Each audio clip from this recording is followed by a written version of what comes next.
Number 1. The Phantom Hairdryer. I was in my sophomore year of high school. I would usually get ready and then wait for my mother to drive me to school. While she was getting ready, I just kind of hung around in the bathroom while she was putting on makeup and curling her hair. She looked a little frazzled, and I asked if everything was okay. She told me about a weird occurrence the night before. She told me that she had been woken up around 2 o'clock by a strange noise. It wasn't super loud, but it was pretty constant. My dad wasn't woken up by it. Though not a big surprise, he sleeps like a log. Anyway, she starts looking for the source of the noise, first checking the bathroom attached to their room, but there isn't anything in there. Next, she walks out into the halls and hears a noise from the bathroom nearby.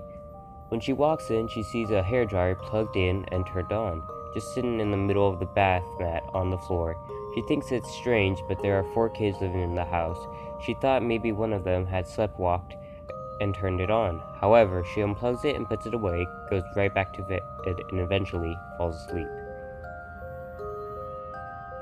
About an hour later, she wakes up again and hears the same noise. She's kind of pissed off and goes to check it out again, except the noise is from downstairs. She tracks it down to the guest bathroom in the main hall.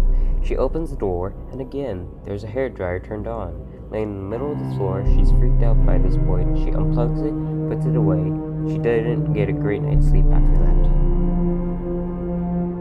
So she's telling me the story, and as soon as she comes to the conclusion, we both just freeze and turn our heads into the walk-in closet of her bathroom. As soon as we look in there, the entire light on the ceiling shatters. Not the bulb, but the glass cover.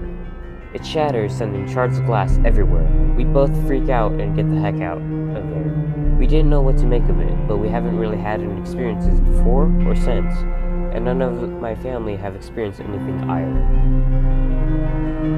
Number 2. This is why the basement is locked. My mother was having dinner at a friend's house. It was a small old cottage that has been around for 100 years. She tries to find the bathroom and pulls on the door that is locked. The friend sees and says, "Sorry, that goes down to the basement. The bathroom is over there." Thinking it's odd, my mother asks, "Why is the basement door locked?" "It's always locked. In fact, I don't even have a key for it. The real estate agent advised me not to go down there, as it's not been upgraded like the rest of the cottage. It's a little more than a root cellar." Fast forward a few weeks, when my mother, who works for the police department's community division, is working on a project about the history of the police department in the town, as an old man comes up with news clippings about various community events, as well as news clippings from the 50s about a gruesome murder. My mom, who was a bit taken back, "Sorry, I forgot those clippings were in there." "No, I know this address. It's my friend's house. What happened there?" "Oh," said the old man. "Well, it used to be my mother's house. She had been dating this man who was cruel to her, beat her horribly. She tried again and again to break it off with him, but he'd always come back. Finally, my aunt moved in with us, and my mother finally broke up with him. He started getting emotional.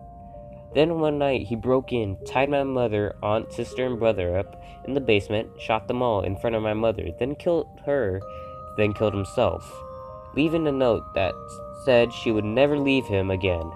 I was away in college." He started to sob.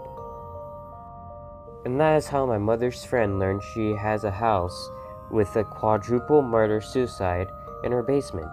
She moved out a year later. Number 3. What I saw on the country road. While in university, I loved finding snakes. I was a biology student, so a friend from herpetology club showed me this road that he would cruise for snakes. Cruising is when you drive slowly down old back roads after dark looking for snakes that have slithered onto the warmer road to heat up. The road we took was about 4 miles long and had around 4 houses in its entirety.